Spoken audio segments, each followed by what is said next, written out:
Good morning. Welcome to the Eastern Michigan Writing Project's Writing Marathon Daily Log for June 21st, 2013. This is a Google Earth tour of the places that the 4 writing groups visited on our annual Writing Marathon. Pictures and writing inspired by these locations are included in the place marks. The starred locations contain these original pieces. This tour is crowdsourced as the participants took the photographs and wrote the included pieces during the marathon. Enjoy. If the speed of the tour is too fast for you to read the pieces, you are encouraged to pause the tour. This is Karen Chichester, Technology Liaison for the Eastern Michigan Writing Project, Eastern Michigan University, Ypsilanti, Michigan.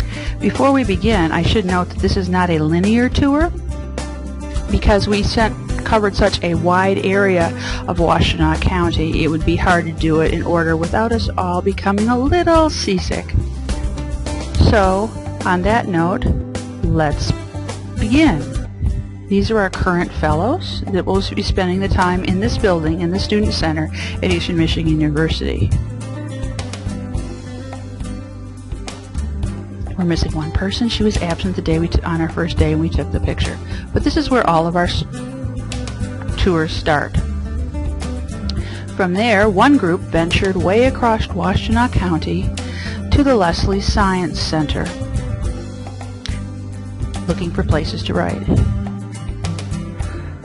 This is a new location to visit on a writing marathon. It has many raptors and other cool things to see. It was the first place that Cindy's group stopped to write.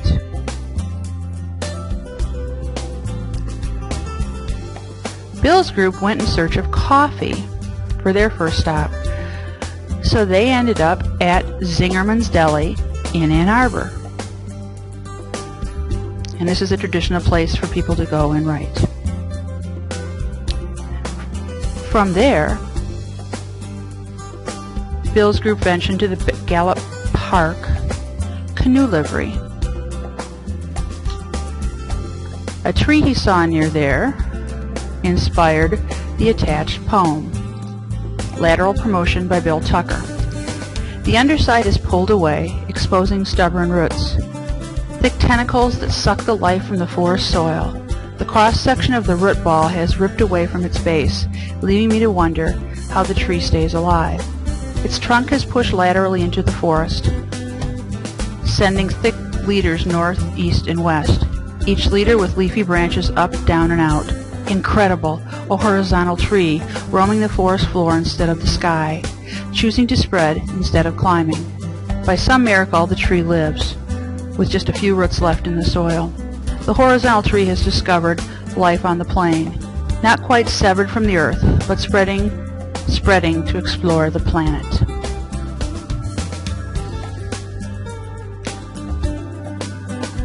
Sherry's group also ventured later to Gallup Park to write. And this bench inspired Sherry to write this piece, Timothy A. Meyer, by Sherry Hales. Timothy A. Meyer, for all of the joy and inspiration you brought, greatly admired, dearly loved, and sorely missed. A park bench description of a man kept for all posterity under a shady elm tree. On the bike path, cyclists zip by, enjoying the first day of summer, with their minds focused on their surroundings, or possibly their own inner monologue. They don't acknowledge the young mother, the ducks, or the writer sitting on the bench, scribbling her observations, attempting to create a picture with her words, collecting time and space, and leaving it for inspiration. Just as Timothy A. Meyer left behind enough of himself to inspire love and devotion, his memory preserved as long as this bench stands and his family thinks of him.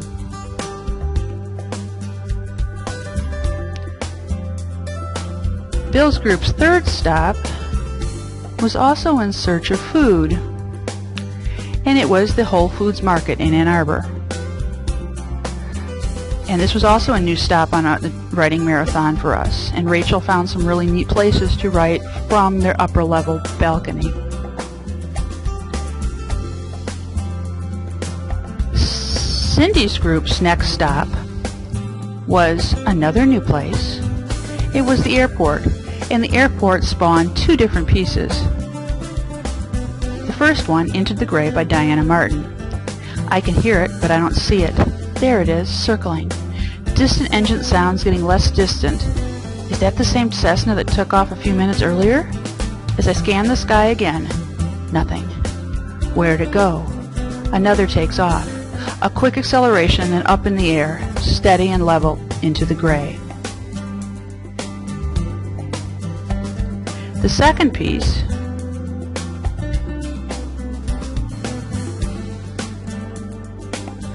was inspired at the airport with by this suspicious activity sign, an excerpt from Kevin English. I see a copy of FAR AIM, Federal Aviation Regulations, sitting on the table in front of a pilot. 2 blue sticky notes stick out the side of the book, and I wonder, what are the regulations he has marked? Why does he have these regulations marked? What is his name? Is he sharing them with a pilot? A novice pilot, perhaps, that he will train later today? He steps away, leaving his belongings unattended. An iPad, his aeronautical Bible, and what I'm assuming are his flight ledgers. Who exactly has he flown?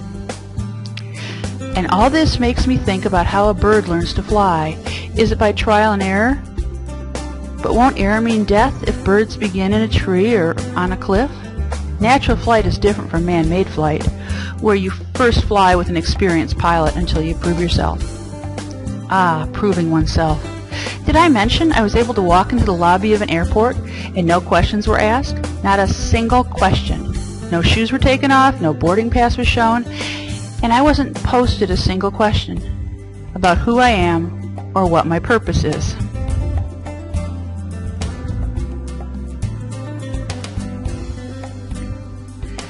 Cindy's group had an interesting experience. While driving down the road, Cindy looked out the window and saw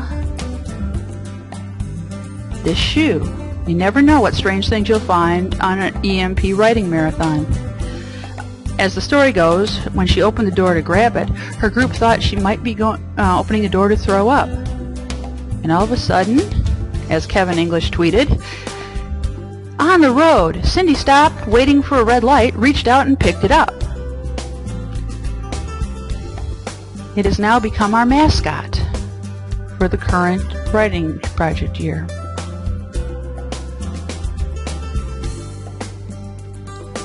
Karen's group's first stop was also in search of coffee at the brand new Sweetwater's in Ypsilanti, the first location outside of Ann Arbor.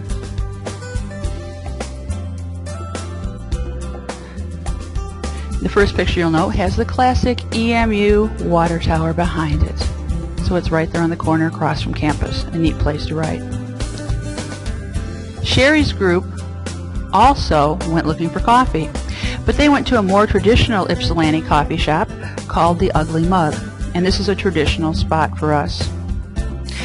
As you can see, the food looked really, really good.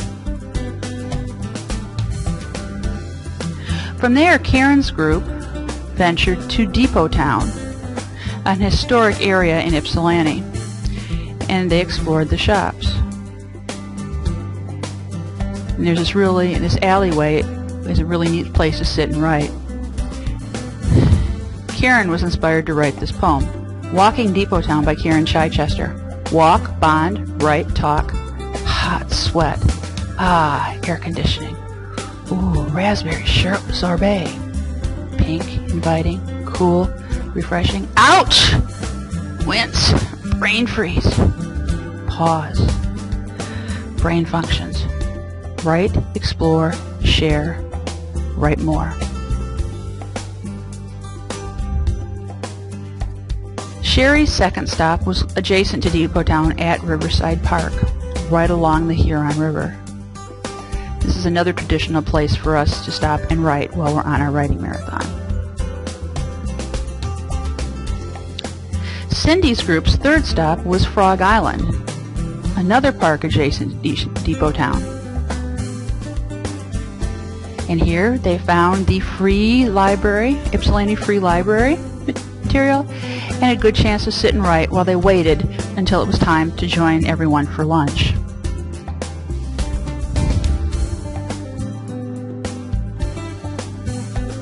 Bill's group's fourth stop was also Frog Island.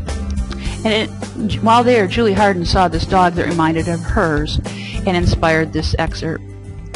I wish I could be as happy as my dog is when she is happy. She is the incarnation of joy. Her whole body wriggles. Her tail always thumps against something. Her ears are forward and her mouth is open in a distinct smile. She pants and skips around as if being carried cannot contain such ecstasy. Karen's group's third stop was the Highlands Cemetery, which is always a fertile place for us to get inspiration.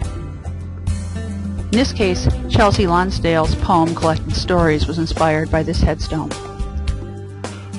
We have no burial plot. My father's mother, his father, his brother are dead. I am left, my sister and I, and my dad's body growing ever older. 2. From the earth we came, back to the earth we go, just as dust or as bone preserved in a fancy box. It seems okay, these old graves.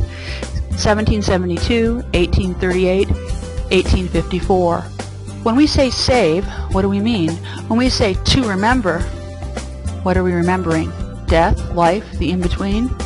The old stones tell the story of this town. The new stones, shiny, are scattered past historic homes rented out by the room. What do we want to keep? Names, dates, faces? Bodies don't return to the earth from inside padded boxes. And so what is this for? What are their stories? What was it like to be this Grace? A stone with nothing more than a name, next to another that says Mother, Mary Ann Vivian, 1838 to 1922. The final stop for every one of us is located near Depot Town, and it is the Corner Brewery, traditional hangout for the EMU English department. And here we eat, we have lunch, we share some time bonding, making friends, and an adult beverage or two. And then traditionally we end with a read-around of pieces that we have written during the writing marathon. I hope you enjoyed this tour. If you have any questions, feel free to contact us at the Eastern Michigan Writing Project.